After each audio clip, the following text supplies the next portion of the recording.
1977-yil Cherkes bozori. Militsiya xodimlari 10 daqiqa oldin sotuvchidan 25 rublni maydalashni so'ragan erkakni qo'lga olishdi. Hibsga olingan ishsiz Viktor Ivanovich Baranovning portfelidan 77 ta shunday kupyura, deyarli 2000 rubl topildi. Sovet ittifoqi militsiyasi bir necha yil davomida bu qalbaki pullarni qidirib yurgan edi. Banknotlar shunchalik sifatli ediki, tergovchilar hatto o'z agentlari orqali mamlakat bo'ylab soxta rubllarni tarqatayotgan MRBdan shubhalanishdi. Baranov ham shulardan biri deb o'ylashdi. Ammo Viktor Ivanovich o'z omborxonasidagi qo'lbola laboratoriyani ko'rsatganida militsionerlar hayratga tushdi. U yerda Baranov 30 ming rubldan ortiq pul chop etishga erishgan edi. Bu ko'pmi yoki ozmi? 70-yillarning oxirida bu pulga 3 ta Volga avtomobilini sotib olish mumkin edi. Bunday iste'dodi uchun Baranovni otib tashlashlar kerak edi, ammo buning o'rniga unga 12 yillik umumiy tartibdagi koloniya jazosi berildi. Hunarmandni oliy jazodan Sovet rublining himoyalanishini oshirish bo'yicha hukumatga bergan maslahat qutqarib qoldi. Baranov albatta birinchi qalbaki pul yasovchi emasdi. Bu jinoiy kasbning tarixi bir necha ming yillarga borib taqaladi. Napoleon ham Ikkinchi jahon urushi yillarida nemislar ham qalbaki pul yasashdan qaytishmagan. Hatto taxminan 10 yil oldin ham dunyoda soxta dollarlar aylanib yurgan. Bu qanday sodir bo'ldi? Keling buni muhokama qilamiz. Biz tovar puli soxtalashtirish haqida deyarli hech narsa bilmaymiz, chunki marvariddan to kakao donalarigacha bo'lgan davrda iqtisodiyot juda sodda edi. Faqat metal pul paydo bo'lishi bilan qalbaki pul yasash professional kasbga aylandi. Birinchi qalbaki tangalar Yunonistonning Egina orolida topilgan. Kumush bilan qoplangan mis tangalar miloddan avvalgi 2-asrdagi qadimgi Yunon tangasining aniq nusxasi edi. Arzon metallga kumush va oltin qoplashdan tashqari yuzlab yillar davomida qalbakilashtirishning keng tarqalgan usuli tangalarning chetlarini kesish va ularni yangi tangalarga qayta eritish edi. Bugun tushunish qiyin, u yerda nimani kesish mumkin edi? Aslida ko'p narsa bor edi. Qadimgi va o'rta asrlarda tangalar yasash texnologiyasi mukammal emasdi. Tangalar notekis bo'lib, o'lchamlari turlicha edi, ammo 15-asrdan boshlab hokimiyat jinoyatchilarga qarshi kurashishni o'rganib, tanganing qirrasiga turli naqshlar tushira boshladi. Endi har qanday qirqim darhol ko'zga tashlanar, qalbaki tanga esa foydasiz bo'lib qolardi. To'g'ri, naqshli qirralar hali ham dunyoning aksariyat tangalarida saqlanib qolgan, lekin ko'proq bezak sifatida. Nima uchun qadimda qalbakilashtirish mashhur bo'lgan? Bu qalbaki pul yasashning yaxshi usuli-ku. U go'yoki faylasuflar tosh kabi har qanday metalni oltinga aylantiradi. Lekin oltin sotib olish kapitalni ko'paytirishning bir usuli xolos. Bunday usullar o'nlab, balki yuzlab topiladi. Shaxsan men bozorni doimiy ravishda kuzatishga vaqtim yo'q, shuning uchun mavzudan xabardor bo'lish uchun bir nechta ekspert kanallarini o'qiyman. Shunday kanallardan biri Profit. U yerda treyderlar uchun signallar yo'q, lekin investitsiya qilishning asosiy makroiqtisodiy tomonlari ko'rib chiqiladi. Menga muallif nima uchun u yoki bu aktivni sotib olayotganini tushuntiradigan o'quv postlari yoqadi. Albatta, barcha qarorlarni shaxsan qabul qilish kerak. Ammo Profit kabi kanallar bozor haqida ekspertlar fikrini to'plashga yordam beradi.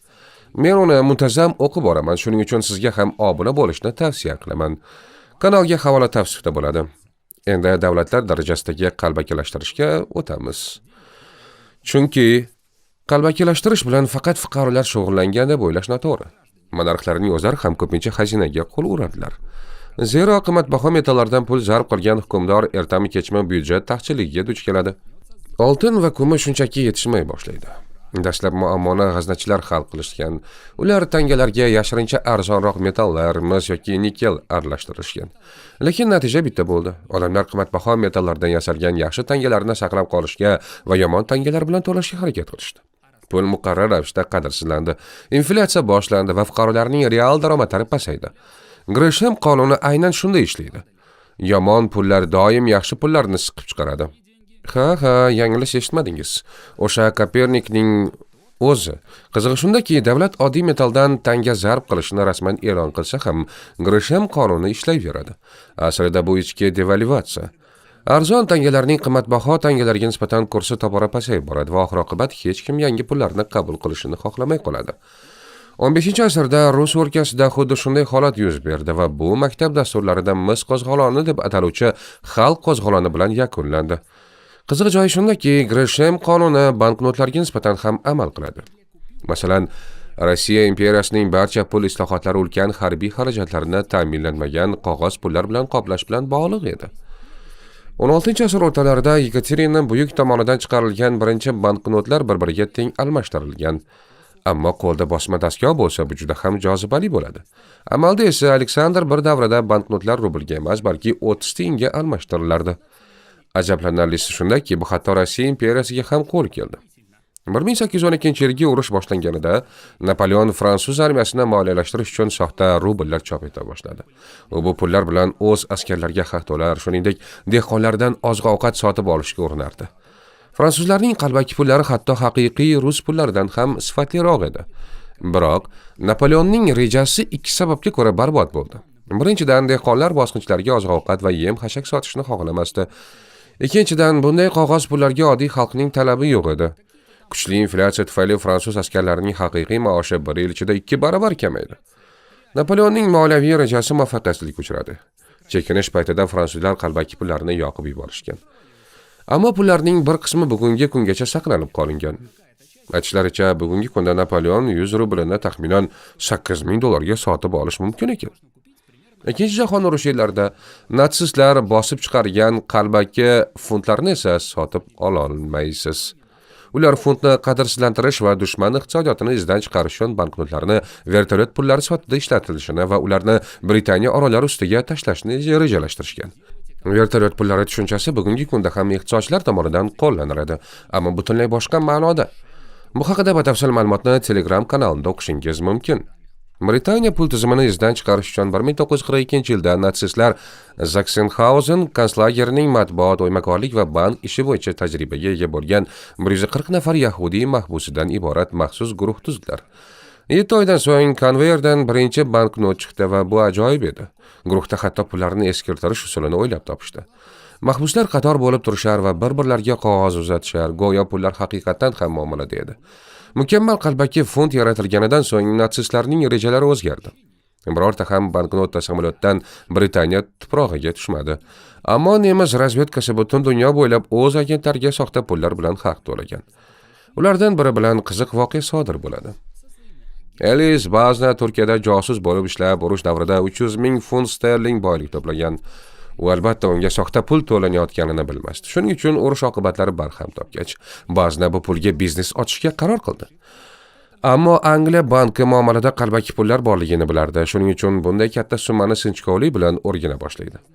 Oxir-oqibat josus 1-2 yilga qamaladi. Pul esa musodara qilinadi.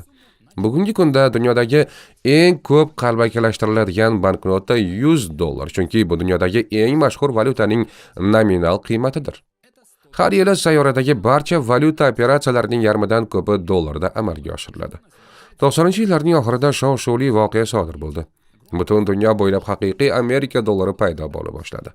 Garchi uni AQSh markaziy banki chiqarmagan bo'lsa ham, haqiqiy pullardan qalbakilari bir nechta kichik nuqsonlar bilan ajralib turardi. Bu nuqsonlarni ishlab chiqaruvchilar qalbaki pulni asl nusxadan farqlash uchun ataylab qoldirgan bo'lishi mumkin. Ularga bu nima uchun kerak edi? Ehtimol ishni haqiqiy buyurtmachiga ko'rsatish uchundir. Bu 100 dollarlik banknotlar shunchalik sifatli ediki, hatto super dollar laqabini oldi. Ularni tayyorlashda Shimoliy Koreya, Eron, Britaniya uyushgan jinoyatchiligi va hatto MRBning o'zi ayblanardi. Men bu barcha taxminlarni batafsil ko'rib chiqmayman, chunki ular menga fitna nazariyalarini eslatadi. Lekin asl manbaga havolani qoldiraman. Qiziquvchilar o'qib ko'rishlari mumkin. Muhimi shuki, maxsus xizmatlarning super dollarlar tarqatishiga qarshi kurashiga qaramay, qalbakilashtirish faqat 2013-yilda qo'shimcha himoya elementlari bor yangi 100 dollarlik banknot muomalaga kiritilgandan so'ng bartaraf etildi. Ammo bunday qimmat, murakkab va maxfiy qalbakilashtirish operatsiyalari nima maqsadda o'tkaziladi? Birinchidan, qalbaki pullarning kiritilishi pul massasini ko'paytiradi, bu esa ortiqcha inflyatsiyaga olib keladi. Uning salbiy oqibatlari haqida boshqa videolarda gapirganman. Ikkinchidan, odamlar qalbaki pul olish xavfi borligini bilgach, milliy valyutada kamroq xarid qilishadi va uning o'rnini bosadigan valyuta izlashadi. Bu nafaqat tranzaksiyalarning kamayishi va iqtisodiyotning sekinlashishiga, balki norasmiy sektorning o'sishiga ham sabab bo'ladi. Uchinchidan, bu davlatni boshqa muhim maqsadlarda foydalanishi mumkin bo'lgan resurslarni qalbakilashtirishga qarshi kurashga sarflashga majbur qiladi.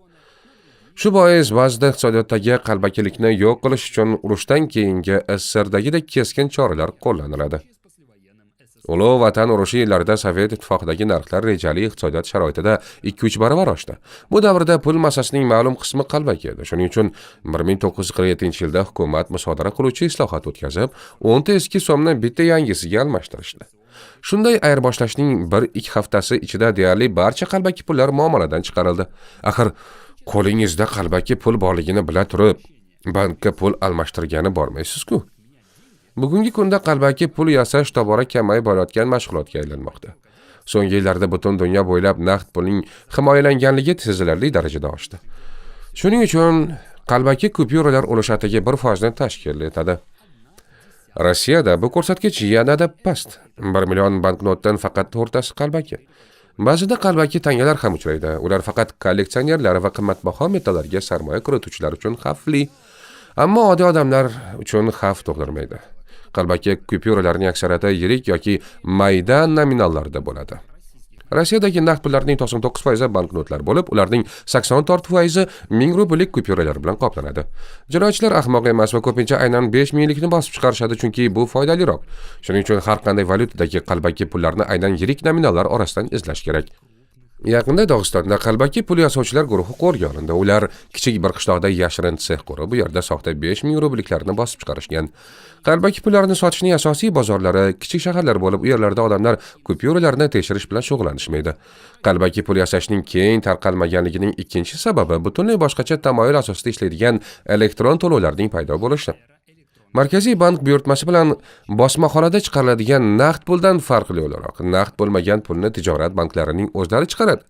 Bu pullar elektron hisob varaqalaridagi yozuvlar ko'rinishida mavjud. Shuning uchun ularni qalbakilashtirish deyarli imkonsiz.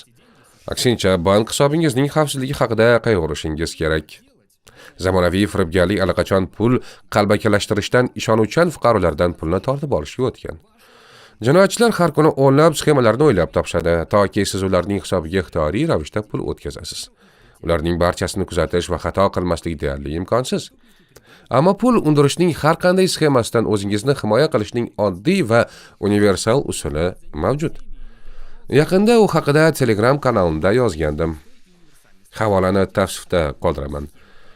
Yo'q, bu clickbait emas, o'zingiz ishonch hosil qiling.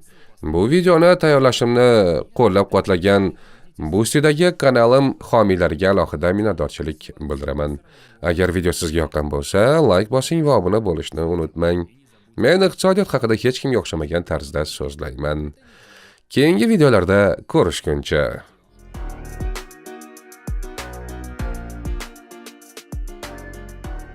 Tomosha qilganingiz uchun katta rahmat. Kanalimizga obuna bo'ling va like bosing. Va albatta, qo'ng'iroqchani bosishni unutmang. Agar sizga yoqqan bo'lsa